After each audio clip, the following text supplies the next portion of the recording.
Suscríbete a nuestro canal TVC Play y activa las notificaciones. Gobierno electo de Xiomara Castro no podrá cumplir promesa de expresidente Zelaya de quitar contadores de energía a gente de bajos recursos por la crítica situación en que reciben la NE. Golpe tarifario fue del 35%, acepta miembro de la CRE, quien advierte que hay que seguir preparando el bolsillo porque se está cobrando la tarifa real. Aparecen en costas beliceñas moto acuática en que se conducía la joven Angie Peña y hallan uno de sus aretes. En rebeldía caerán aquellos diputados que no asistan a la reunión de bancada de Libre este jueves, advierte Harry Dixon Herrera, mientras Tomás Zambrano deja entrever afinidad nacionalista con Jorge Cálix. Inicia este miércoles el juicio oral y público en contra de Marco Bográn y Alex Moraes, implicados en el escándalo de corrupción de los hospitales móviles. Entre 3,000 y 8,000 lempiras debe alistar si se enferma de coronavirus y no requiere de hospitalización, pues consultas médicas y pruebas anti-COVID se dispararon como la tarifa de la energía. Matan con granada a 2 personas en una aldea en Limón, Colón. Y en Intibucá acribillan a un ciudadano cuando llegaba a una gasolinera.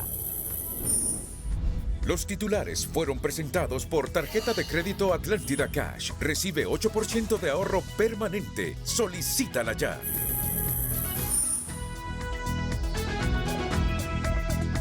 Este es su noticiero TN5 Estelar con Renato Álvarez y Cristina Rodríguez. Muy buenas noches, Honduras. Bienvenidos a la emisión de este martes 18 de enero. La noticia del día es presentada por Claro. Alcanza todo con el internet de 40 megas de Claro Hogar.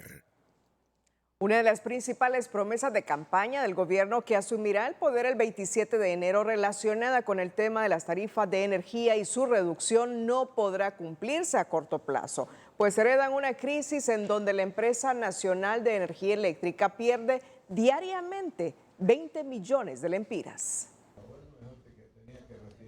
Las promesas de campaña de Mel Zelaya autorizando a los hondureños de bajos ingresos desconectar el contador a partir del día de la asunción al poder difícilmente se cumpla. Todo contador, todos los pobres que le han puesto contadores esa misma noche están autorizados para desconectarlo, porque los pobres no pagan luz en los gobiernos de Libre.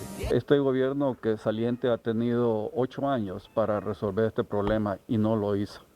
Entonces no creo que nos parece que fuera exagerado que se le pida a la próxima presidenta que lo resuelva en el transcurso de 6 meses. Además señalan que la crisis de la ENE es estructural, agravada por los intereses y corrupción. Por lo tanto, la población no debe pensar que en 100 días se va a resolver el problema de las tarifas elevadas y pérdidas técnicas y no técnicas. Y por lo tanto, problemas que tienen 2 décadas no se puede esperar que se resuelvan en 100 días.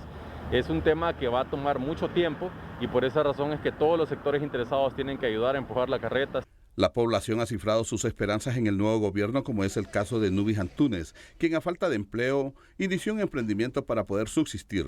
Se queja del tarifazo aplicado por las actuales autoridades y espera que el nuevo gobierno reduzca el costo de la energía y genere empleo masivo. Y el recibo salió aumentado como unos 300 lempiras más, contando que 15 días estuve fuera de casa.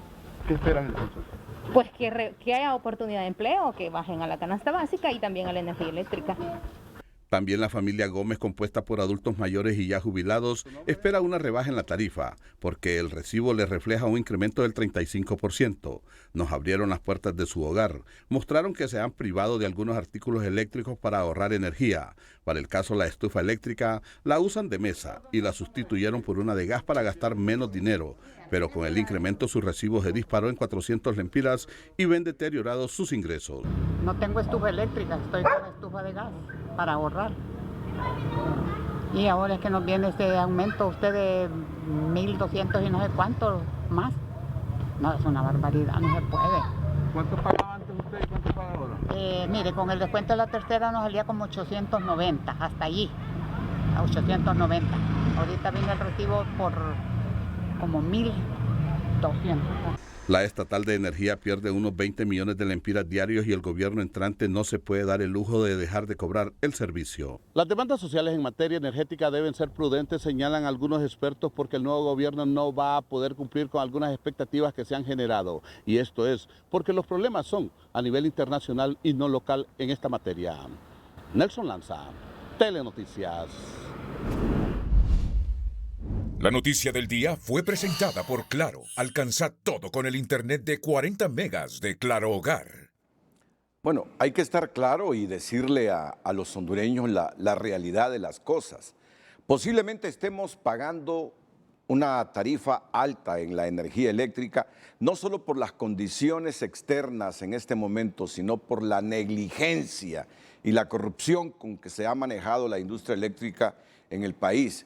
Pero lo que debe tener claro Honduras es que aquella promesa que hizo Mel, que prácticamente ordenaba a toda la gente de bajos ingresos, el día que asumiera el poder, Libertad y Refundación, quitar los contadores porque no iban a pagar energía eléctrica, que esto va a ser difícil de materializarse en las condiciones que está esta empresa.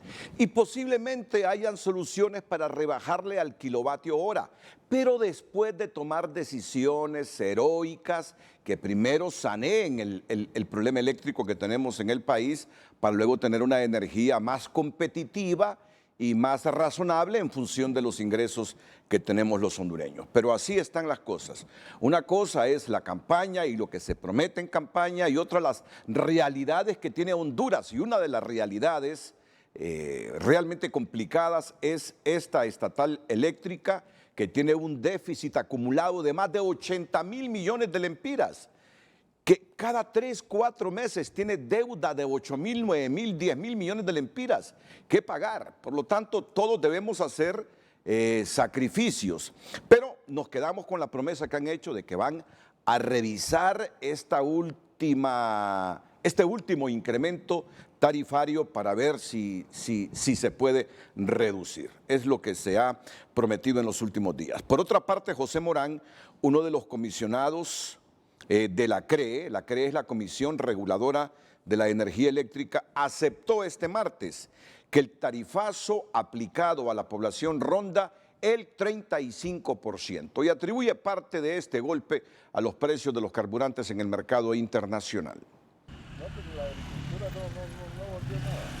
El ajuste tarifario aplicado por la ENE casi alcanza el 35%, confirmó el comisionado de la CRE, José Morán, al afirmar que la población está resintiendo el descongelamiento de los 2 subsidios que fueron aprobados en el segundo semestre del 2021, los cuales se agregaron a la tarifa, que ahora es de 6.03 lempiras el kilovatio hora.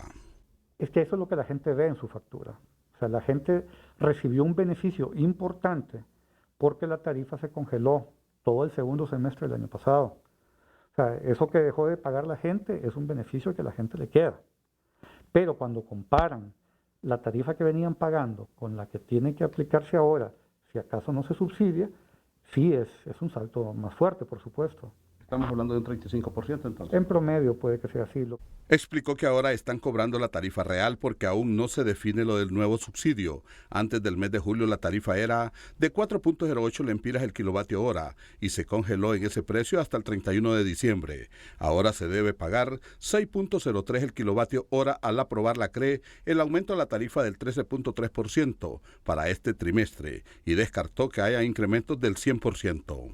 La gente está experimentando el impacto de un congelamiento de tarifa que el gobierno decretó el año pasado, que ahora pues todavía no han terminado de definir cómo se va a subsidiar ese salto de tarifa. Por eso es que la gente está viendo un impacto mayor, pero el ajuste que hizo la CRE es apegado totalmente a ley y se refiere al ajuste con respecto al trimestre anterior. Dijo entender que eso incomode a la población porque a nadie le gusta pagar más por los servicios, pero es un problema a nivel mundial por el alto precio de los carburantes y el aumento de la demanda por la recuperación económica mundial y la devaluación de la moneda a nivel interno. Esta situación que estamos viviendo a nadie lo tiene contento. Es algo que nos tiene incómodos a todos, pero también vale decir que es una situación que está sucediendo en todo el mundo. Estamos viendo cómo se han movido los precios de energía en Europa, no solo en España, en el Reino Unido, en Francia, Lo estamos viendo en Sudamérica, en República Dominicana, El Salvador, que lo acaba de hacer en este momento, porque estamos regresando a los niveles de costos energéticos similares a los que habían pre-pandemia. En relación al anuncio de que en el 2022 retornarán los apagones porque no se podrá cubrir una demanda de 300 megavatios en el verano, confirmó que en el país existe una mayor demanda de energía y hay una reducción en los embalses. Esto se agrava con el verano, lo que abre la posibilidad de los racionamientos de energía. Entonces, se trata también de afectar lo menos posible. Ahora, estamos hablando de proyecciones, ¿ok? Es posible que esto suceda algunos días, de algunas semanas, o es posible que sean un poco más. La intensidad de los apagones va a depender del comportamiento de las lluvias y la demanda, y para alejar ese fantasma, buscan impulsar las licitaciones que permitan contratar energía a precios justos y reales, finalizó. La micro, pequeña y mediana empresa de la región norte cuestiona las groseras facturas que llegan ante el aumento a las tarifas de energía, situación que aseguran agudizará flagelos como el desempleo y el hurto de energía. Economía Hoy es presentada por Banco de Occidente. Cumplimos 70 años y reiteramos que apoyando al pequeño de hoy, hacemos el grande del mañana. Los pequeños y medianos empresarios en la costa norte resienten el incremento a la tarifa de energía, ya que cuestionan que la falta de decisiones políticas con respecto a la empresa nacional de energía eléctrica les está pasando factura. El problema con las MIPYMES es que al haber un aumento de la tarifa de energía eléctrica cada 2 meses y medio, dejamos de ser competitivos. Y muchas micros y pequeñas empresas lo que hacen es para poder bajar todos los costos operativos, reducir el personal para poder cubrir el aumento de la energía eléctrica. Y eso es lo que trae menos competencia y menos oportunidades de empleo para la gente y tener más desempleo. Yo creo que es la parte que nunca entendieron los de la CRE y entendió la Junta Interventora del ENE. Algunos indican que esta situación les complica más los intentos que hacen para avanzar en la reactivación económica y recuperación de empleo que se agudizaron con las tormentas ETA e IOTA y la pandemia, por lo que demandan una política energética estable. Además, consideran que problemas como el hurto de energía contra el que se ha luchado será difícil erradicarlos si continúan los groseros incrementos. Muchas empresas no van a tener la capacidad de poder cubrir eso. Y además esto incentiva más el hurto de energía, ya que muchas personas, o incluso microempresarios, pequeños empresarios, al no tener capacidad de pago se conectan ilegalmente, porque las tarifas que están cobrando no son las justas. Entonces también esto ahuyenta la inversión. Nadie va a venir a invertir en un país donde no hay una política energética estable.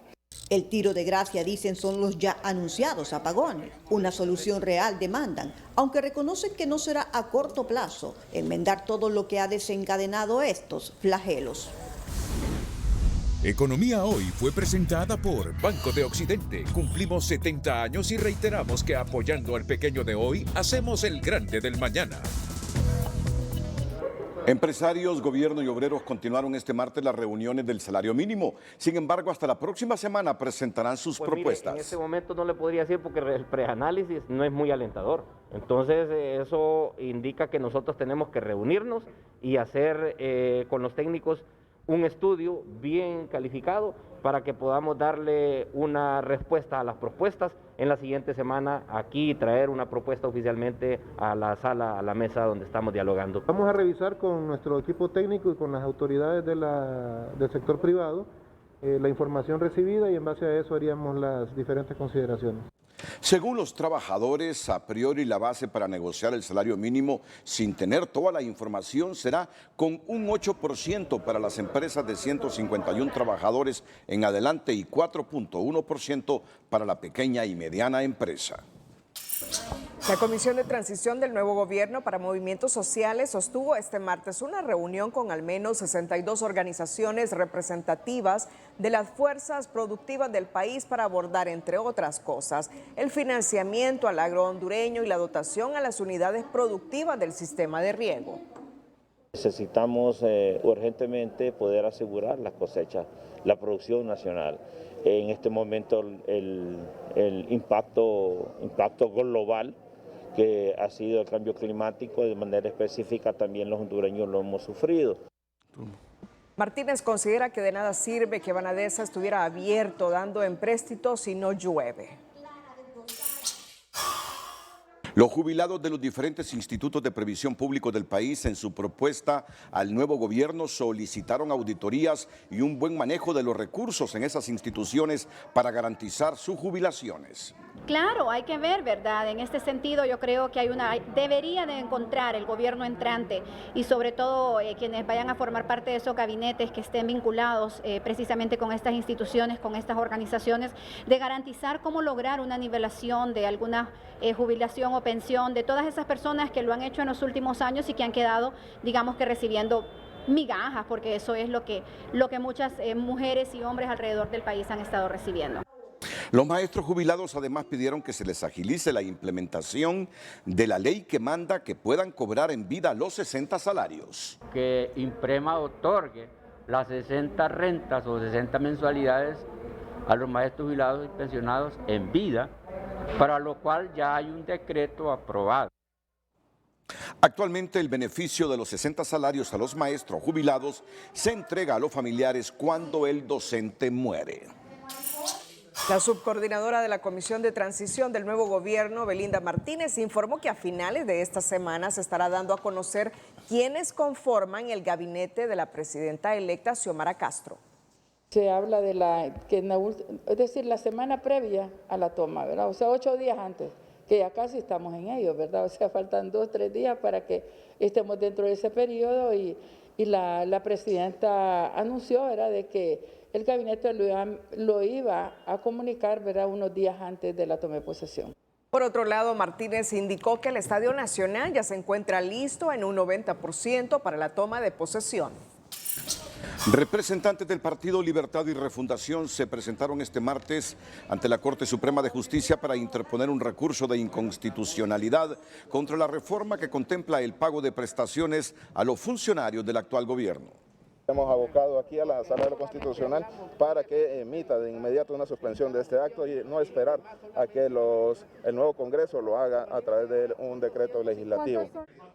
Sorto cuestionó que no le bastó con 12 años en el poder, puesto que ahora hay que darles prestaciones por las funciones que han realizado de saquear el erario. En nuestra sección de educación financiera le contamos la diferencia que existe entre los llamados gastos fijos y gastos variables.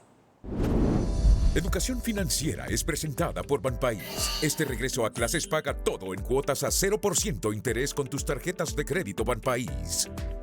Divide tus gastos en fijos y variables. Los gastos fijos son aquellos que te permiten sobrevivir. Los gastos variables son los que se relacionan con tu estilo de vida. Hacer la diferencia entre unos y otros te ayudará a saber en qué actividades puedes evitar gastar dinero. Plantéate cómo reducir, en lo que se pueda, tus gastos fijos. Los gastos fijos son, por ejemplo, renta, luz, agua, comida o gas. Gastar menos en los gastos fijos es posible, pues solo debes hacerte consciente del uso que les das e identificar si puedes ahorrar un poco en ellos. Plantéate eliminar la mayor cantidad de gastos variables que puedas. Los gastos variables son aquellos que no son necesarios para subsistir. Para disminuirlos, debes eliminar los que no te retribuyen positivamente en tu vida. Educación Financiera fue presentada por Banpaís. Divídelo todo en cuotas a 0% interés con tus tarjetas de crédito Banpaís. Más adelante aquí en el noticiero líder encuentran en Belice la moto acuática en que se transportaba Angie Peña. Y también le informaremos, Cámara Legislativa propondrá declarar diputados vitalicios a Ramos Soto y Lara Watson. Y el Congreso Nacional se apresta a aprobar otra diarrea de contratos, entre ellos 44 de la capital. Atentos. El precio del café es presentado por Invesa. Nuevo Fotón TM Diesel completamente equipados.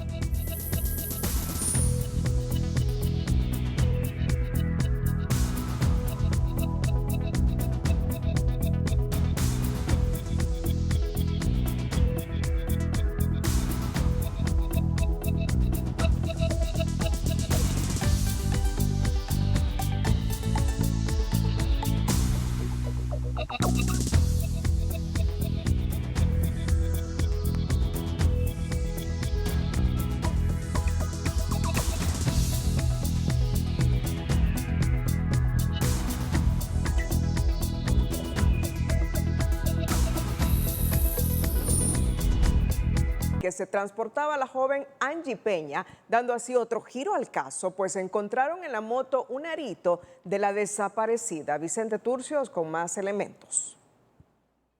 Muy buenas noches, Renato. Buenas noticias con relación a la búsqueda de Angie Peña, desaparecida en Roatán, Islas de la Bahía. Belice ha confirmado que en uno de sus cayos ha encontrado una moto acuática coincidente con la que Angie Peña utilizó el día de su desaparición, nos confirma el capitán Giovanni Ochoa, asesor marítimo de la Marina Mercante de Honduras. Buenas noches, mi capitán.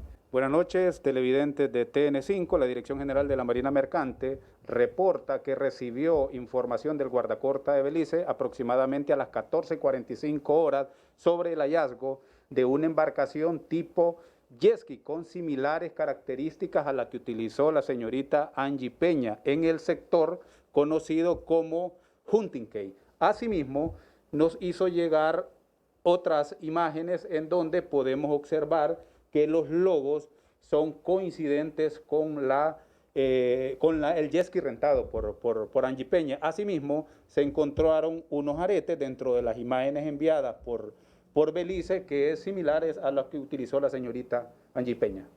Y bueno, Renato, le confirmo que Marina Mercante ya habló con el propietario de esta moto acuática y él reconoce como de su propiedad.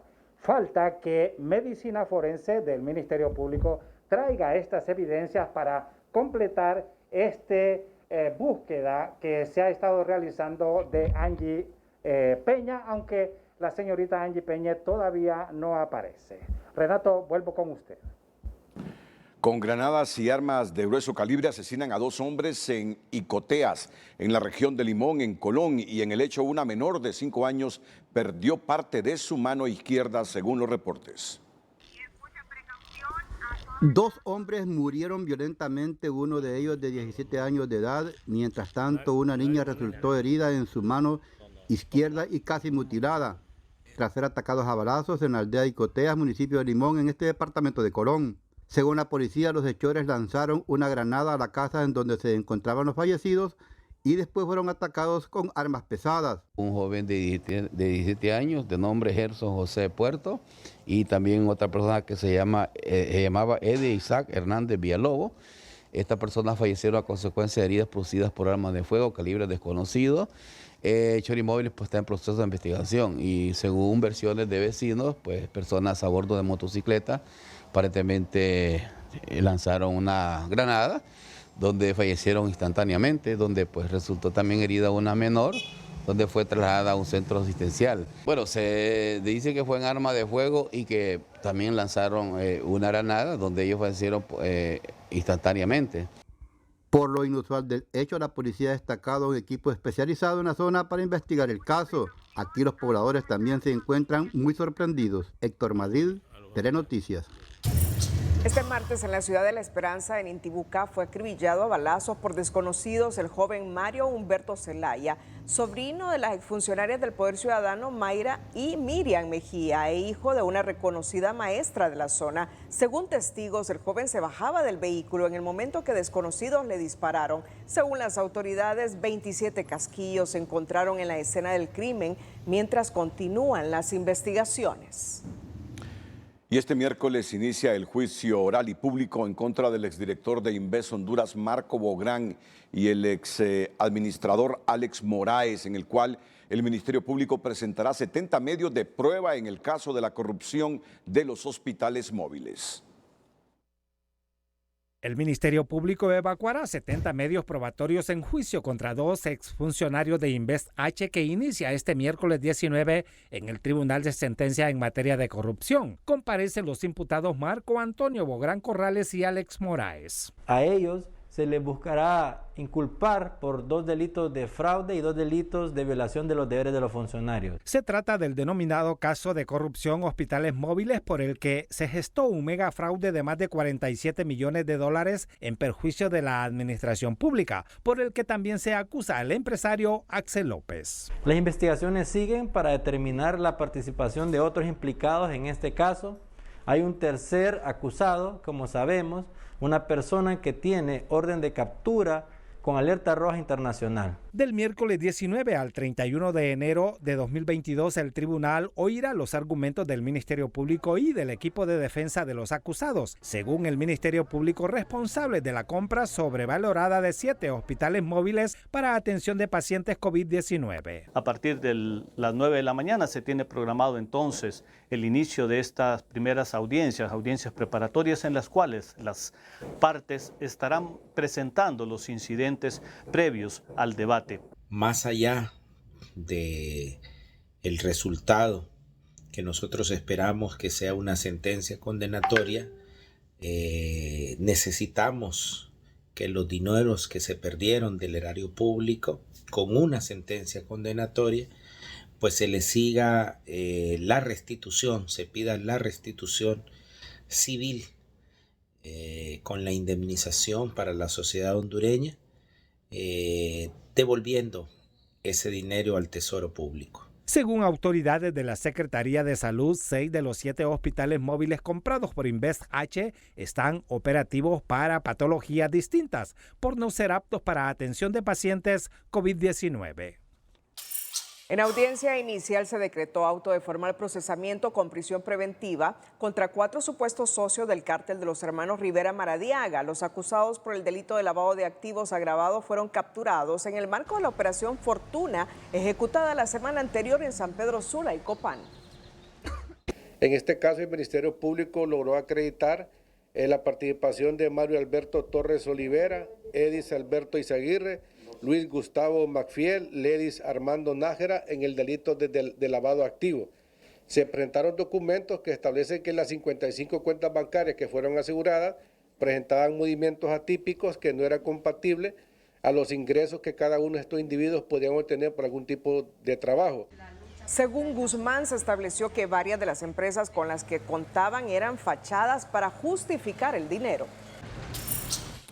La congregación en la que funge como pastor Javier Antonio Hernández, capturado el lunes de la semana pasada en Chamelecón por la Fuerza Nacional Antimaras y Pandillas, sindicado de ser un presunto cabecilla de la Mara Salvatrucha, recibió esta tarde con algarabía al líder religioso, quien recuperó su libertad luego que el sábado el juzgado resolvió decretar sobreseimiento definitivo en la causa por el delito de portación ilegal de arma de fuego de uso permitido y sobreseimiento provisional por asociación para delinquir. Yo lo apoyo a él porque ya él anda en un nuevo camino, ¿me entiendes? Anda en el camino del Señor y todo el mundo aquí lo conocen ya, que se ha portado bien, que ya él no está limpio ya de todas maneras. El pastor permaneció recluido en la cárcel de La Tolva en Moroselí. Más adelante le informaremos, Cámara Legislativa propondrá declarar diputados vitalicios a Ramos Soto y Lara Watson. Congreso se apresta a aprobar otra diarrea de contratos, entre ellos 44 del Distrito Central. Antes, Jennifer Girón nos cuenta que en nuestra sección de tecnología, la idea de los auriculares invisibles que parecía remota, hoy en día ya es una realidad. Estos son los detalles. La sección de tecnología es presentada por Jet Stereo. Nuestro propósito es ayudarte a cumplir tus metas. Jet Stereo, cuando quieras lo mejor. La idea de unos auriculares invisibles que transmiten el sonido por el aire es tan increíble y extraña como suena, pero ya son una realidad. La compañía Noveto presentó su nuevo Noveto N1, un dispositivo de audio que transmite el sonido directamente hacia tus oídos sin cables ni ningún tipo de hardware adicional. Utiliza la tecnología de formación de haces o de affirming, el cual se utiliza para distinguir entre las propiedades espaciales de una señal objetivo y el ruido de fondo. ¿Qué significa esto? Básicamente crea una experiencia de audio binaural sin necesidad de usar auriculares. Funciona transmitiendo ultrasonidos de forma silenciosa a través del aire, que se juntan en bolsas audibles justo fuera de tus oídos, produciendo así una experiencia similar a la de llevar unos auriculares. Lo más increíble es que el audio solo podrá escucharlo el usuario, y aquellos que estén muy cerca de él únicamente escucharán un susurro. La sección de tecnología fue presentada por Jet. La Cámara Legislativa concluye su trabajo de 4 años y en una cronología del periodista José Andino le presentamos la herencia del Congreso que nos deja. El próximo 25 de enero el actual Congreso Nacional deja sus funciones, un legislativo que fue dominado durante los últimos 12 años por el Partido Nacional y hoy tomará un nuevo rumbo.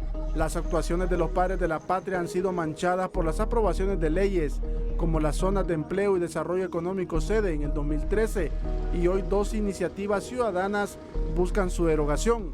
Otras que han venido a favorecer la impunidad en materia judicial, como el nuevo Código Penal, aprobado por el Congreso en el 2019.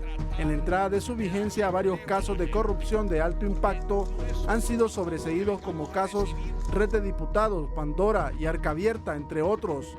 Otra ley cuestionada es la Ley de Secretos Oficiales y la Ley de Inteligencia. Esta herramienta jurídica tiene la intención de muchos congresistas de blindarse y evitar que la justicia llegue a ellos.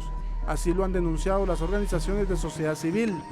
En enero del 2020, el legislativo se pronunció en contra de la renovación del convenio de la Misión de Apoyo contra la Corrupción y la Impunidad en Honduras, MAXI, dando así una estocada final en la lucha contra ese flagelo en el país. La MAXI presentó 13 casos de corrupción, hoy en su mayoría sobreseídos al amparo del nuevo Código Penal y otras reformas hechas al Tribunal Superior de Cuentas. Otras malas actuaciones señaladas a los congresistas oficialistas fue al inicio de la pandemia de la COVID-19.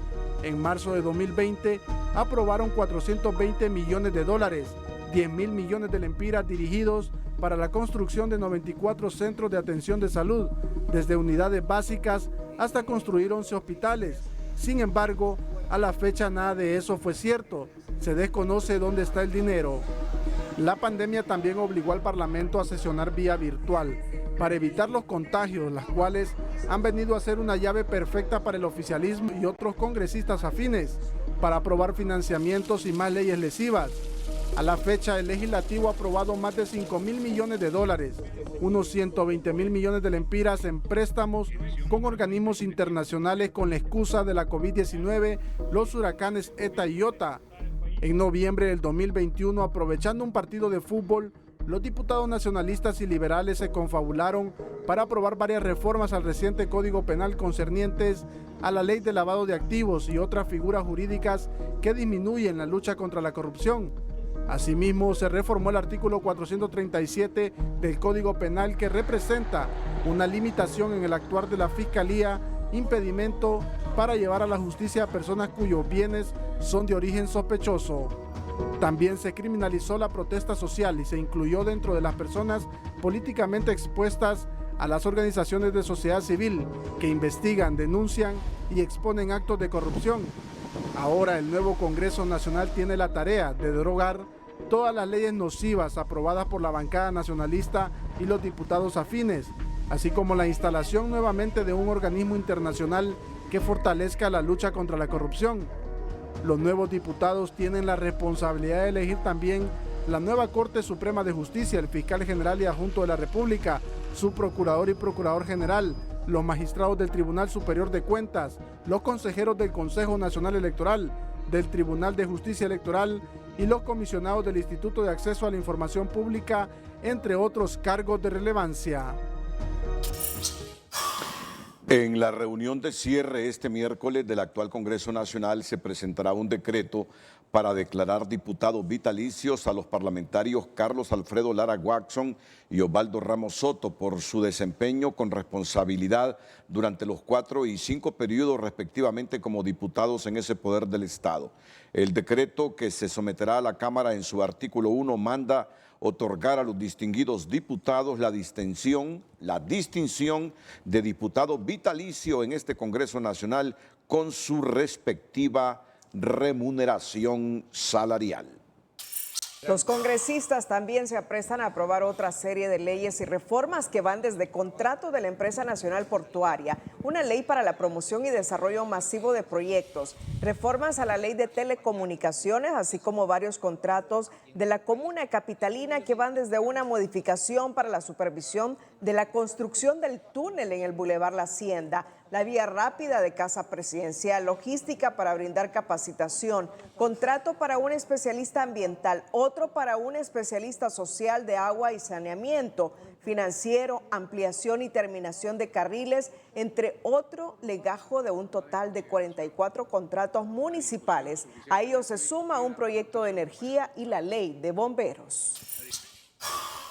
El miembro de la Comisión de Transición, Pedro Barquero, ha reaccionado sobre esto que pretende aprobar este miércoles el Congreso Nacional y ha reaccionado de la siguiente manera en su cuenta de Twitter. El narcogobierno de Juan Orlando Hernández continúa robando, abusando y aprobando nuevos contratos y beneficios para sus amigos. Ya casi se van y siguen destruyendo el país. Paren de robar, después no digan que es persecución política o inseguridad jurídica, haciendo mención a la actual presidenta Xiomara Castro. En su cuenta de Twitter también la diputada Carla Medal dice: alerta Honduras, alerta población, la Junta Directiva del Congreso Nacional y entre paréntesis Partido Nacional nos convocó a sesión virtual este miércoles a las 4 de la tarde. Quieren dejar amarrada la nueva corporación municipal del Distrito Central, aprobando reformas y nuevos contratos. 44 en total. Y justamente tengo aquí el dictamen que lo presento en pantalla para luego escuchar la reacción por la vía telefónica de Carla Medal. Pueden ver ustedes los suscritos miembros de la comisión especial nombrados por el presidente del Congreso para emitir dictamen en relación a los proyectos de decreto orientados a aprobar los siguientes contratos. ¿Cuántos son estos contratos? 44 en total. 44. Sí, 44 en total. Nosotros apenas leímos 4, ¿verdad? Sí. Es decir, se nos ve el noticiero si leemos los 44. Pero seguramente que es muy rápida para leer y con capacidad de comprensión de lectura. En este momento que estoy mostrando yo, estos contratos que están dictaminados y se someterán a la discusión mañana, estarán leyendo de qué se trata. Yo aquí al azar digo el 25, contrato número 1306, diseño y construcción del reservorio de agua en el Picacho, sitio denominado Rancho Viejo. El 28, contrato número, proyecto para fortalecer la prestación de agua potable en Tegucigalpa. El 33, modificación número 1, contrato, código 2766, obras exteriores para el edificio de la Alcaldía Municipal del Distrito Central AER. El 38, modificación, suministro e instalación del sistema de señalización, detección, alarma y supresión de incendios del edificio de la Alcaldía. El 43, construcción de ampliación a 3 carriles vía rápida, Colonia El Prado. El 44, suministro e instalación del sistema de telecomunicaciones y especiales en el edificio de la Alcaldía. Todos presentados a la consideración del Pleno por el honorable diputado Edwin Gómez. Sobre la tarea encomendada a esta comisión de dictamen se pronuncia conforme a las consideraciones siguientes. Aquí vienen las consideraciones. Esto es lo que se va a debatir mañana. Mario Alonso Pérez López, Juan Diego Zelaya, Felicito Ávila Ordóñez, Mario Edgardo Segura, Samuel Madrid en sustitución de Francisco Javier Paz Laínez, Karen Dinora Ortega, Edward Samir Molina Funes, Ibeto Obdulia Matute Betancur, Mario Luis Noé Villafranca, Doris Alejandrina Gutiérrez, Rolando Dubón Bues. Y luego viene el decreto. Carla Medal, ¿cuáles son los temores que habrían ustedes con esto que se va a debatir mañana en el Congreso Nacional? Buenas noches. Buenas noches, licenciado Renato. Un saludo a la población hondureña. En principio, tenemos información por parte de la corporación municipal actual que estos contratos no han sido debidamente socializados. Luego, es lamentable que se atrevan a someter a aprobación algunos contratos y también a reforma otros, sin adjuntarnos el contenido exacto de todos estos contratos, que en su total suman 44. Yo sí le pediría en ese sentido al diputado Edwin Gómez que rectifique. Yo me atrevo a decir que él no conoce el contenido de todos estos contratos. También yo le pido a la junta directiva y principalmente la bancada nacionalista que rectifiquen. No es posible que estén dejando amarrada la nueva corporación municipal que tomará posesión a partir de finales de este mes. Necesitamos una corporación que tenga todas las herramientas necesarias para cumplir con la demanda de los capitalinos de Tegucigalpa y Comayagüela. Y en ese sentido, licenciado Renato, también necesitamos estar alerta para solicitarle a los diputados de la oposición que no es posible que nos prestemos a estar haciendo quórum al Partido Nacional. Lamentablemente, y esto es muy delicado, pero lamentablemente ya se ha comprobado que en estas sesiones virtuales, en las últimas semanas, han abusado del poder. Y esto ya está rebasando el paso y es increíble que en esta última sesión quieran dejar amarrada esta alcaldía porque saben que no tendrán el poder a partir de febrero. Esto no es algo en contra de la nueva corporación, esto es algo en contra de los habitantes del Distrito Central que lamentablemente no podrán ver proyectos porque el presupuesto quedará exclusivamente para estos contratos que pretenden aprobar el día de mañana en la sesión virtual a las 4 de la tarde. Es decir, lo malo de todo esto es la manera abrupta y a la carrera, cómo se aprueban las cosas, lo que genera suspicacia, porque cuando uno mira algunos contratos ve que son obras que las necesitamos desde hace mucho tiempo. Por ejemplo, estoy viendo aquí el artículo 13 que dice rehabilitación de carretera existente y terminación de ampliación de carriles en Boulevard Fuerzas Armadas desde el Puente del Carrizal hasta Vías del Sol. Y nosotros sabemos que estaba totalmente destruido. Ese Boulevard de las Fuerzas Armadas estaba totalmente destruido. Y lo han reparado, pero falta concluir su reparación. Pero el problema es esta forma tan abrupta al final, como hecho al molote, sin estudios, sin supervisión, sin rigor. Esto es lo que genera suspicacias entre la población, diputada Medal. En efecto, todo diputado tiene obligación de representar a la población con responsabilidad. Y previo a la aprobación de cualquier contrato, también es pertinente conocer las obligaciones a las que se está comprometiendo el Estado, en este caso la Corporación Municipal, conocer las partes también de estos contratos, porque de lo contrario esto puede prestarse para que se adjudiquen de dedo. Claro. No es posible que estemos adjudicando contratos de dedo cuando hay muchas empresas capaces para poder ejecutar todos estos proyectos. Muy buen Los punto. proyectos deben hacerse, pero es importante que esto pase por el proceso de licitación de manera que sea algo transparente. Dice aquí el ingeniero Carlos Ardón, esos contratos, los proyectos se hacen con el 60% de lo presupuestado. Soy ingeniero civil, pero es muy buen punto lo de la diputada Carla Medal. No, las cosas para que sean transparentes no se manejan así. Lo están haciendo a la carrera y cuando hacen las cosas a la carrera en el Congreso, uno sabe que algo malo ha de haber. Uno sospecha. Esa es la historia de nuestro Congreso Nacional y sobre todo de este, desgraciadamente. Bueno, muchas gracias, diputada Carla Medal. Seguimos con nuestra agenda informativa. El gobierno de Estados Unidos oficializó este martes a través de una nota de prensa de la Casa Blanca la asistencia de Kamala Harris a la toma de posesión de la presidenta hondureña Xiomara Castro el próximo 27 de enero. Según el documento oficial, la vicepresidenta Harris liderará la delegación estadounidense que presenciará el traspaso de mando en el Estadio Nacional. A la funcionaria la acompañará la administradora de la USAID, Samantha Power, el congresista de California, Raúl Ruiz, el subsecretario de Crecimiento Económico, Energía y Medio Ambiente del Departamento de Estado, José Fernández. También estará presente el subsecretario de Asuntos del Hemisferio Occidental, Brian Nichols, y la encargada de negocios de la Embajada de Estados Unidos en Tegucigalpa, Colly Hoy.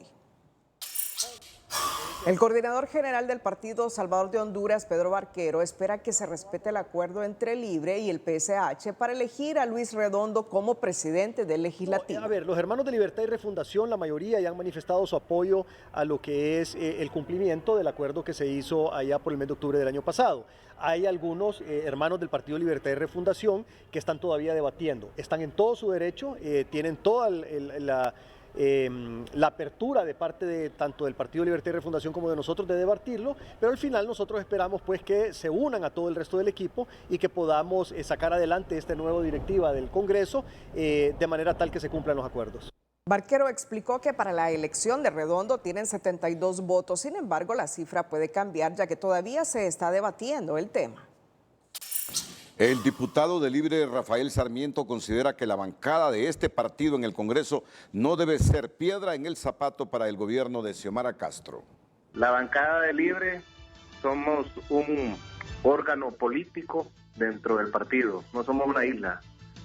Y esta bancada del pueblo no debemos de ser piedra en el zapato para la gobernabilidad del nuevo gobierno de nuestra compañera presidenta Xiomara Castro de Zelaya. Sarmiento espera que los 50 diputados acudan a la reunión para poder asumir posiciones en representación de cada departamento.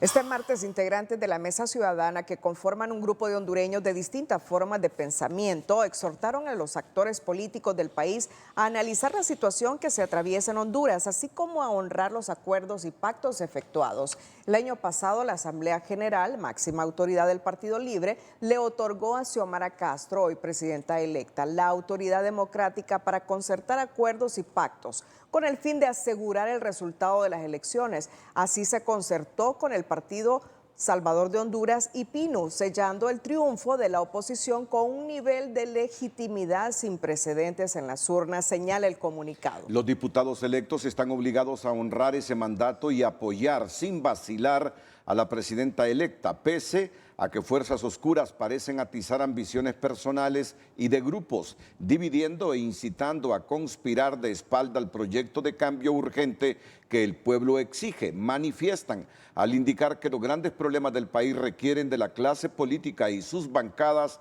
en el Congreso. Empezar a dar forma a un nuevo estilo de hacer política para desmantelar la plataforma jurídica de corrupción e impunidad. Harry Dixon Herrera, uno de los coordinadores de la Comisión de Traspaso Presidencial y diputado reelecto, hace una clara lectura de la reunión de la bancada de Libre este jueves, al afirmar que si alguno de los parlamentarios no llega a la misma, es un claro signo de rebeldía que atentaría contra la legitimidad de la presidenta electa Xiomara Castro al recibir su primera derrota política antes de asumir el poder.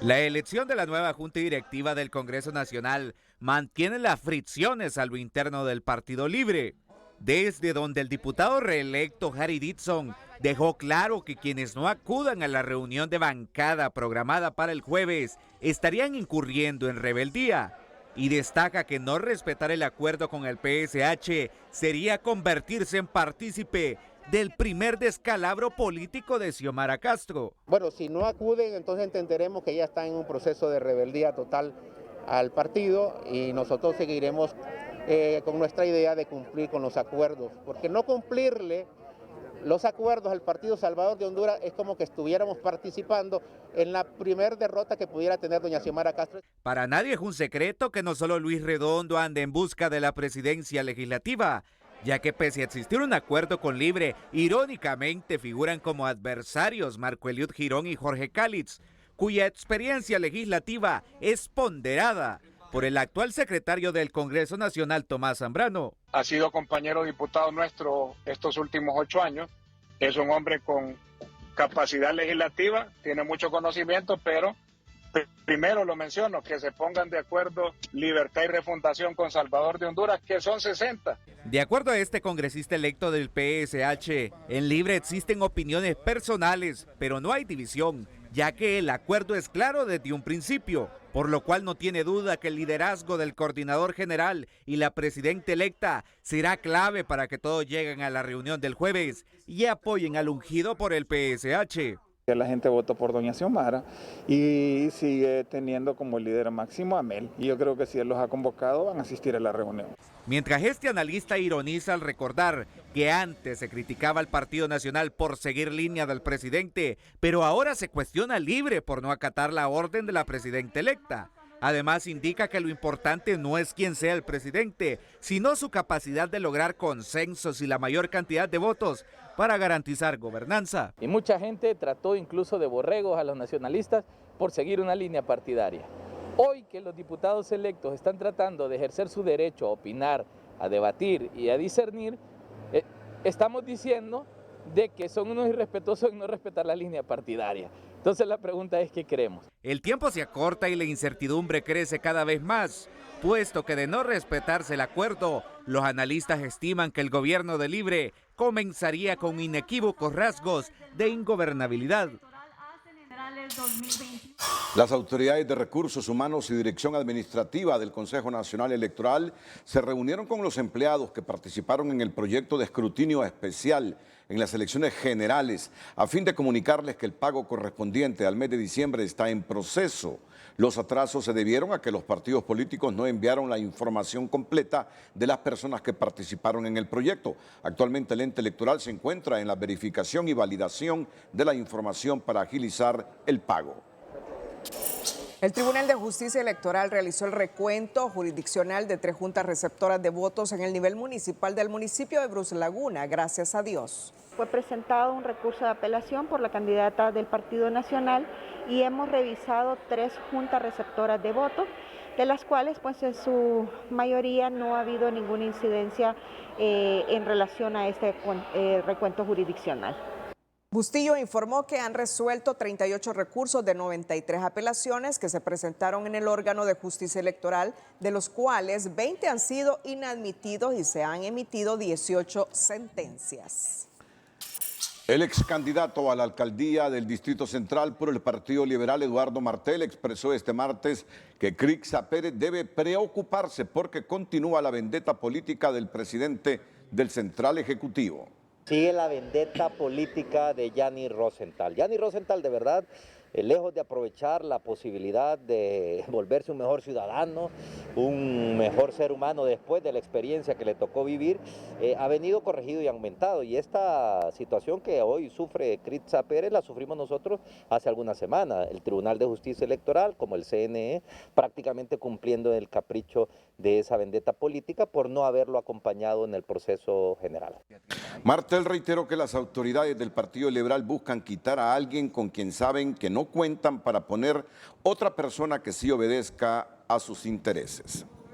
El Tribunal de Justicia Electoral tiene en sus manos otro lío político, esta vez en el Partido Liberal, donde se ha interpuesto un recurso para inhabilitar a la diputada electa Crixa Pérez por no acreditar uno de los requisitos para ostentar ese cargo de elección por Francisco Morazán, algo que Pérez niega, pero será el TJ, el Tribunal de Justicia Electoral, quien dirá la última palabra. Un nuevo conflicto electoral se dilucida en el Tribunal de Justicia Electoral, luego que se admitiera un recurso de apelación que pretende inhabilitar a la diputada electa del Partido Liberal por Francisco Morazán, Crixa Pérez. El recurso ya fue admitido y el procedimiento a seguir es darle traslado a la señora Crixa Pérez para que pueda contestar el recurso y posteriormente pues hacer la valoración. El magistrado ponente que lleve el caso tendrá que hacer la valoración y presentar un proyecto de sentencia ante el Pleno de Magistrados para que valoremos el fondo ya del recurso. El escrito fue presentado ante el TJE por la candidata a diputada del Partido Liberal, Fabiola Budó, quien arguye que Crixa Pérez no tiene 5 años de residir en Francisco Morazán como requisito de la ley electoral para optar a una diputación y que además debe demostrar que ha pagado los impuestos vecinales. En este caso nosotros nos hemos dado cuenta como Partido Liberal que la señora Pérez tiene efectivamente solo 4 años de residir aquí, pero eso no se comprueba ¿con qué? No se comprueba ni con pago de escuela, no se comprueba con arrendamientos, se comprueba con una sola cosa. Lo que te constituye el domicilio legalmente como tal es el pago de impuestos. Por su parte, la diputada electa Crixa Pérez asegura que ya el TJE le notificó sobre la emisión del recurso y explica que tiene la constancia de vecindad que acredita que tiene más de 5 años de residir en el Distrito Central. Que vivo hace más de 5 años. Otros medios de prueba es que mis hijos estudian aquí en la escuela desde el 2015, que yo alquilo vivienda aquí desde el 2015, que yo voté en las elecciones primarias y generales del proceso de elecciones del 2017, que hice mi traslado domiciliario. Pérez afirmó que el pueblo le favoreció en las urnas y lamenta que Abu Dhabi no supere la derrota. Y entiendo de alguna manera su frustración, entiendo su descontento, lamento que se sienta así, después de 2 procesos de elecciones donde ella intenta llegar al Congreso Nacional con una campaña que no tuvo éxito después de gastar millones y millones de lempiras, como ella misma lo ha dicho. Con la posible inhabilitación de Crixa Pérez quedaría a discreción de las autoridades del Partido Liberal para realizar la sustitución, de acuerdo a lo establecido en la nueva ley electoral, escenario que favorecería a Abu Dhabi. La nueva ley, esos 86 votos que trabajaron para la misma, determinaron que las sustituciones las hace el partido político. Allá en Atlántida hay el caso de una persona que ahora va a ser diputado y no participó en las elecciones primarias, por ejemplo. La candidata Fabiola Abu Dhabi también presentó otro recurso de apelación ante el TJE, donde solicitaba el recuento jurisdiccional de juntas receptoras de votos en el nivel de diputado por Francisco Morazán, el cual fue desestimado por el órgano de justicia electoral por no admitir las causales utilizados en el recurso para llevarlo a cabo. Bueno, sobre estos contratos dictaminados que someterá a debate mañana la Junta Directiva del Congreso Nacional, para el Distrito Central, el gerente de movilidad urbana de la alcaldía, el ingeniero Aníbal Erler, nos escribe a TN5 Estelar y nos dice: esos contratos están en ejecución actual o por finalizar. Lo que se solicita es la extensión de tiempo, la ampliación de tiempo para que la nueva corporación los termine. Ninguno de ellos es algo nuevo. Basta con leer las obras a las que se refieren para identificar que son obras ya finalizadas o por finalizar. Es un requisito legal la revisión del Congreso de todos los contratos en ejecución al momento de un cambio de corporación. Es el mensaje que nos envía el gerente de movilidad urbana de la Alcaldía Municipal del Distrito Central, el ingeniero Aníbal Erler. En otra información, de 6 requerimientos fiscales por delitos electorales, apenas 1 guarda prisión, 3 se encuentran prófugos, entre ellos la hija del alcalde de Talanga, y el Ministerio Público no descarta presentar nuevas acusaciones. 6 son los requerimientos fiscales que la Unidad contra Delitos Electorales del Ministerio Público presentó en juzgados de San Pedro Sula y Tegucigalpa tras documentar alteraciones realizadas de manera dolosa en el reciente proceso electoral del 28 de noviembre de 2021. 2 autos de formal procesamiento por el delito de falsificación de documentos electorales, 2 audiencias iniciales pendientes de llevarse a cabo en el mes de enero, 3 órdenes de captura pendientes de ser ejecutadas, 1 detención judicial y el resto se trata de imputados que se encuentran con medidas distintas a la detención judicial. Merari Olivera Hernández y Mariela Olivera Rodríguez, tía y sobrina respectivamente, fue el primer caso que se presentó en San Pedro Sula Cortés y luego en Tegucigalpa el 27 de diciembre de 2021 se acusó al ciudadano Norman Dionisio Rivas Sierra con prisión preventiva, caso que el Ministerio Público solicitará elevar a juicio oral y público. Pero lo más importante es que esto sea algo insigne para que las personas que van a participar en los procesos electorales a futuro, independientemente del cargo o la posición en la que se encuentren, lo hagan con integridad y con ética.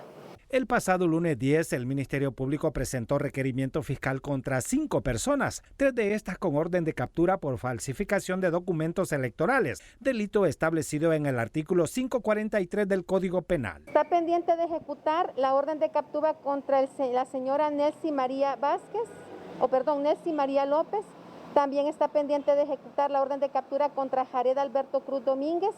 Está pendiente de ejecutar la orden de captura contra la señora Nancy Marina Aviles Santos. Este experto en materia electoral y ex magistrado del Tribunal Supremo Electoral afirma que las acciones emprendidas por la Unidad contra los Delitos Electorales del Ministerio Público no tiene precedentes. Ese es el lado positivo que le veo, que está dejando un precedente. No sabemos si en realidad se cometieron o no, tienen que comprobarlo. Lo importante es que se han tomado disposiciones para darle transparencia al proceso electoral. La Unidad contra Delitos Electorales continúa su trabajo entre dos escenarios únicos: presentar más acciones penales ante los tribunales o cerrar las causas donde no encuentre responsabilidad penal. En el mundo, en TN5, Raquel Azo nos dice que la excongresista colombiana Ingrid Betancourt, cuyo secuestro y liberación por parte de las FARC fue noticia mundial, anunció su aspiración presidencial en Colombia. Y la Casa Blanca advierte que Rusia está lista para atacar a Ucrania en cualquier momento. Este martes, la dirigencia magisterial junto a UNICEF se reunirán con la Comisión de Transición del Gobierno para afinar el plan de retorno a clases a partir de la segunda quincena de febrero con los menores vacunados y continuar gradualmente con este proceso en marzo. La dirigencia magisterial asegura estar firme para caminar de la mano junto a UNICEF y el nuevo gobierno para iniciar labores en los centros educativos a partir de febrero. La UNICEF, dirigencia magisterial, nos hemos reunido para acordar dar el pitazo inicial el 1 de febrero, en la segunda quincena del mismo mes de febrero, a la par ir vacunando a los niños de 5 años a 11 y poder rescatar este año escolar que tanto Honduras merece y los padres de familia. Este miércoles, en una reunión entre la dirigencia magisterial, representantes de la Comisión de Transición del nuevo gobierno y UNICEF definirán las acciones a implementar para orientar e incentivar a los padres de familia a que matriculen y lleven a sus hijos a las escuelas. Estamos en toda la disposición con docentes a abrir las aulas de clases. Estamos trabajando fuerte, hay que apostarle desde el inicio por masificar la matrícula con jornada, con campañas intensivas para lograr esa matrícula de más de 2 millones de niños y jóvenes. Este experto en temas educativos propone empujar el sistema con clases presenciales a partir del 15 de febrero con los alumnos de sexto grado que ya estén inoculados y en marzo completar la dosis de vacuna pediátrica y así de manera progresiva continuar con el proceso. Es importante redoblar esfuerzos para vacunar al 100% de los jóvenes mayores de 12 años. Y si logramos eso en este mes de enero y parte de febrero, bien se puede abrir el sistema educativo a partir de sexto grado, ojalá el 15 de febrero, si no el 1 de marzo. Para la sociedad civil ya no hay excusa para no asistir a las escuelas, porque es el único camino para cambiar el rumbo de la educación en el país. Hay toda una generación que se ha perdido. Los países que más han perdido son los de América Latina, y el país más afectado de América Latina es Honduras. Fuentes revelaron a Telenoticias que durante el discurso de investidura la presidenta Xiomara Castro hará el llamado oficial para retornar a las escuelas. Las autoridades sanitarias informaron este martes que debido a que los trabajadores contratados bajo la modalidad de gestión descentralizada y personal contratado con fondos externos a través de diferentes gestores no fueron contemplados en el decreto 47-2020 porque fueron contratados después que ese decreto fuera aprobado. La Secretaría de Salud informó que para ser contratado se requiere la aprobación del presupuesto y para eso se ha integrado una comisión técnica para enviar la área a la Secretaría de Finanzas este miércoles y después de un análisis correspondiente, CEFIN llevará la petición al Congreso Nacional para que la Comisión de Presupuesto presente la iniciativa ante la Cámara Legislativa para su aprobación. Contagiarse de la COVID en Honduras y atenderse de forma privada es sumamente caro. La aparición de la variante Omicron no solo ha aumentado los contagios, también los precios de los medicamentos, pruebas diagnósticas y atenciones. Las pruebas PCR rondan entre los 1.250 hasta los 2.500 lempiras, el antígeno entre 500 a 1.000 lempiras, los hemogramas en promedio 300 lempiras, las radiografías de tórax entre 300 a 550 lempiras. En tanto, los medicamentos antipiréticos cuestan entre 100 a 260 lempiras, los antihistamínicos antigripales y descongestionantes sistémicos oscilan entre 70 a 600 lempiras. Los analgésicos entre 70 y 900 lempiras, mientras que los antidiarreicos y antiespasmódicos se cotizan entre 200 a 400 lempiras. Las consultas de medicina general varían entre los 200 a 600 lempiras, pero hay especialistas que brindan consultas vía Zoom que cuestan hasta 2.000 lempiras por 10 minutos y el seguimiento que realizan en promedio es de 3 a 5 citas. En total, los costos podrían variar entre 3.000 a 8.000 lempiras y este solo es el caso de la atención domiciliaria a un paciente con diagnóstico leve. ¿Qué te parece? Increíble. ¿Qué te parece? Bueno, la pandemia del coronavirus tiene también de correr a los hondureños, pues los medicamentos y las pruebas diagnósticas, como lo hemos informado, se han disparado en sus precios, así como las consultas médicas que compiten con el nuevo precio de las tarifas de la energía, cuestionan los afectados. El costo económico de padecer COVID en Honduras es alto y para algunos hasta inalcanzable. Las falencias del sistema sanitario público obligan a muchos a buscar atención médica privada y esto implica pagar onerosas cantidades. Un caso COVID leve podría andar entre unos 5 a 8.000 lempiras. Un caso moderado aproximadamente entre los 15 y los 40.000 lempiras. Y un caso grave, ahí empieza el problema.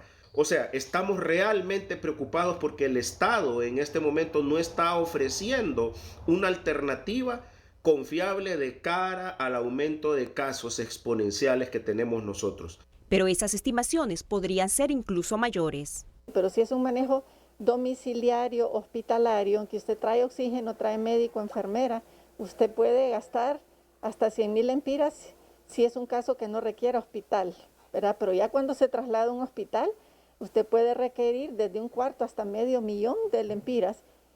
Ya, si ocupara cuidados intensivos, se habla de millones. Las denuncias de la ciudadanía han aumentado y al mes se reportan unas 100. El principal malestar es por el precio de los medicamentos y el aumento a las pruebas diagnósticas, que han duplicado su costo y que en ocasiones los pacientes deben realizarse más de una vez. Y se nos manifiesta, por un lado, el hecho de que continuamente los resultados son negativos, y eso, pues lógicamente significa un gasto mayor para la gente porque tiene que volver a hacerse la prueba, ¿no? Entonces son pruebas realmente que para los ingresos de la población significa un alto costo, ¿no? Pero el trancazo no siempre queda ahí, porque en el peor de los casos, cuando se pierde la batalla contra la COVID, viene también el gasto del ataúd y los servicios fúnebres. Y para esto hay que disponer mínimo de 21.000 lempiras. ¿Podría andar en qué? En unos 7.000 lempiras. Lo que hace caro esto es la fosa donde tiene que ser enterrado cuando se trata de un ataúd económico. Ya de ahí tenemos nosotros ataúdes de 7.000 lempiras, de 9.000, de 12.000, de 14.000, de 40.000 y hasta de 50.000 lempiras. Contagiarse de la COVID en Honduras y atenderse de forma privada es sumamente caro y dependiendo de la gravedad del paciente, así será el golpe al bolsillo. En los casos leves del virus, la atención domiciliaria podría incurrir entre los 3.000 a 8.000 lempiras. Pero si la atención es domiciliaria hospitalaria, la cosa se complica porque el costo promedio aumenta entre 31.000 a más de 81.000 lempiras. Las hospitalizaciones en los centros médicos privados son prácticamente imposibles para las mayorías, puesto que este tipo de servicios implican en ocasiones cantidades millonarias de lempiras.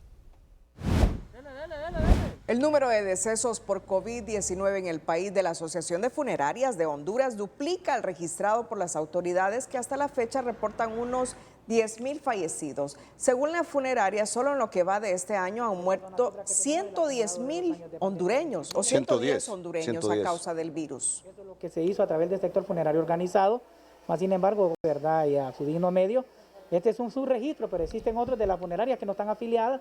Muchas personas están perdiendo la vida en el interior, en el casco, en los anillos que están en el entorno a las grandes ciudades, siguen perdiendo la vida y en estos momentos que está esta variable, que es el Omicron, sabemos que se confunde con lo que es una gripe o cosas así, ¿verdad? Pero personas que tienen enfermedad base son atacadas por esta enfermedad.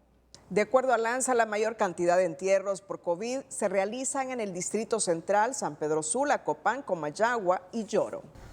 Otra muerte se registró este día en el triaje del Infob en San Pedro Sula por motivos relacionados con la pandemia del COVID, situación que alerta a las autoridades ya que la semana anterior se reportaron 2 decesos en ese mismo lugar. A la 1 de la madrugada se reportó en el triaje del Infoque en San Pedro Sula la muerte de un hombre de 51 años a causa de la COVID, quien llegó con insuficiencia respiratoria grave y no contaba con ninguna vacuna, sumándose así a las 2 muertes registradas en este inmueble la semana anterior. Es un paciente que se confirma que la causa de muerte es por COVID, llegó con una insuficiencia respiratoria grave. Estamos viendo que semana a semana estamos presentando un incremento de casos, tanto de asistencia de personas que necesitan atención ambulatoria como personas que ameritan estabilización. Lamentablemente el paciente iba muy grave, no dio tiempo de hacer los traslados respectivos al segundo nivel. Según los médicos, la víctima es un indigente. Su cuerpo permaneció al menos 10 horas al interior del triaje por los retardos que están surgiendo en cuanto al levantamiento. El subdirector de Medicina Forense dice que en este tipo de casos esta función no les compete. Es función del 911 o de Copeco ese tipo de cuerpos que mueren por muerte natural. Nosotros no tenemos potestad sobre eso. La ley es bien clara, solo es por muertes violentas o por personas que mueren sin saber la causa o la causa de muerte. En este caso tienen el diagnóstico que es COVID-19. Representantes del Colegio Médico en San Pedro Sula lamentan que en el país se carezca de la prueba científica que determine las variantes por las que algunos hondureños están muriendo. Recuerde que a pesar de que la variante dominante en este momento es el Omicron, pero no podemos descartar que todavía tengamos Delta en el país. Es más, puede haber hasta combinaciones de virus que pudieron llevar también a este desenlace. Por eso es importante este tema y le queda a la futura administración tratar de fortalecer el laboratorio de virología del país.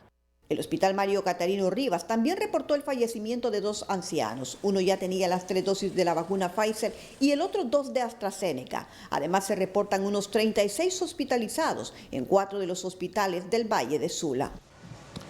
Y en Amapala la demanda de salud es tan grande que el único médico en el municipio no se da abasto y tiene que priorizar entre sus pacientes a quién atiende y a quién no. El municipio de Amapala, situado en el departamento de Valle con una población de más de 12,000 habitantes, cuenta tan solo con un médico quien señala que a diario debe seleccionar a los pacientes de acuerdo a su emergencia porque no puede cubrirlas todas. Sí, nosotros estamos dando consulta general. Recuerde que el triaje se cerró desde el 29 de diciembre y la gente pues está viniendo al centro de salud. O sea que aquí estamos atendiendo a toda la población que venga, siempre con las limitantes, lógico. Nosotros quisiéramos atender a toda la población, pero no tenemos capacidad para atender una cantidad de pacientes, ¿verdad? Sí, tenemos que ir seleccionando a los pacientes en base a la gravedad de las patologías y a los pacientes crónicos también iguales estamos dando su consulta de forma normal. Pero, como le digo, sí, como recuerden que aquí solo cuenta un médico nada más para toda la población, por lo tanto, pues, nosotros seguimos dando la consulta de forma normal. Las emergencias como los partos, casos COVID-19 y otras patologías son referidos para el Hospital de San Lorenzo, ya que no hay suficiente personal sanitario ni material quirúrgico, razón que los obliga a solicitar recurso humano y equipo de trabajo. Bueno, esperamos que este año pues pongan atención un poquito en el municipio de Amapala, ¿verdad? Y que hagan todas las diligencias para que puedan contratar personal médico o médicos en servicio social, ya que tenemos casi un año de que no vienen médicos en servicio social, que son los que hacen la labor en la clínica materna infantil. Desde la zona sur del país, Karen Sauceda, Telenoticias. Bueno, y Jorge Aldana, el alcalde electo del Distrito Central, también reacciona con lo que va a ocurrir mañana en el Congreso referente a los contratos que se debatirán relacionados con la municipalidad del Distrito Central. Y en 4 tweets resume su sentimiento. En este momento los diputados del Partido Nacional están llevando a cabo un trancazo más a los capitalinos. Días antes de irse pretenden comprometer recursos públicos de la nueva administración y así empeñar el futuro de la capital. Lo que están haciendo es inadmisible y es una falta de respeto a la voluntad del pueblo hondureño. No lo vamos a permitir, vamos a dar la batalla jurídica y en el Congreso para revertir este atraco. Los hondureños queremos gobiernos diferentes, honestos, transparentes. Por eso sacamos al Partido Nacional de la presidencia de la capital. Por eso lo sacamos de San Pedro Sula y de muchos municipios más. Y en un último tuit dice, estaremos pendientes de lo que suceda y mantendremos informado al pueblo hondureño para evitar el último atraco de los cachurecos porque se van. Hola, ¿qué tal? Feliz noche para todos. Lo que está ocurriendo en Sudamérica no se puede creer. Apenas le estábamos hablando de temperaturas récords en Argentina y que el verano había entrado a Sudamérica. Bueno, esto es lo que ha sucedido en las últimas horas en Uruguay, en Montevideo y en Canelones, pues cayeron 100 milímetros de agua. El promedio que podía caer en un mes, no, pues cayó en un solo día y estas son las consecuencias, ciudades inundadas. Y bueno, atención a esta noticia y a oído de los agricultores, a oído de los empresarios hondureños. La indiferencia mata. El cambio climático agitará los mercados de cereales, soja, azúcar y café, dice un informe que viene desde el Instituto Especializado de Suecia. Reducirán el 58% en el caso de la caña de azúcar, el 45% en el café arábica, el 23% en la variedad robusta y el 27% en el maíz. Asimismo, la producción caerá el 8% de arroz, la de soja disminuiría el 7%, mientras que de estos 6 productos básicos analizados, solo trigo aumentaría el 14%. Una hambruna se avecina y aquí se los estamos anunciando con anticipación. Bueno, meteorológicamente para las próximas horas la condición es bastante estable, diríamos, en el territorio nacional. Continuarán los vientos llegando del noreste y solo hay un departamento con posibilidades de lluvia, que es el departamento de Gracias a Dios. Pero esto que ustedes ven en blanco que se mueve sobre el territorio nacional es precisamente masa de aire fría que dejó el frente frío que pasó por el territorio hondureño. Y estas son las temperaturas bajas solo para levantarse entre 10 y 14 grados Celsius en el centro, oriente y occidente. Y luego pues las temperaturas aumentan el resto de la jornada. Y ahí está el departamento de Gracias a Dios, que es el único que recibirá precipitaciones para la próxima jornada y también la parte baja de Centroamérica. Cuídense mucho, siempre les queremos como televidentes y no como noticia. Que la pasen bien.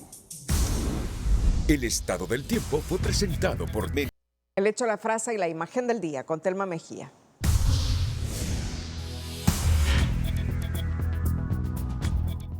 No solo las tarifas de energía tienen al pueblo electrocutado, también las consultas médicas, las pruebas contra el COVID y los medicamentos. Si su caso es leve, el gasto puede andar entre 3.000 y 8.000 lempiras. Los costos de la salud tampoco son piadosos con la población. Así valora Harry Dixon la reunión de su bancada de Libre este jueves para abordar el tema del Congreso Nacional. Bueno, si no acuden, entonces entenderemos que ya están en un proceso de rebeldía total al partido y nosotros seguiremos con nuestra idea de cumplir con los acuerdos, porque no cumplirle los acuerdos al Partido Salvador de Honduras es como que estuviéramos participando en la primer derrota que pudiera tener doña Xiomara Castro. La violencia se hizo sentir este martes en una aldea de Libón, en Colón, al matar a 2 personas con granadas y armas de grueso calibre, mientras en Intibucá otra persona fue acribillada a mansalva cuando se bajaba de su automóvil en una gasolinera. Cerramos la emisión estelar, gracias por su fiel sintonía. Nos despedimos con las 5 de TN5. Feliz noche.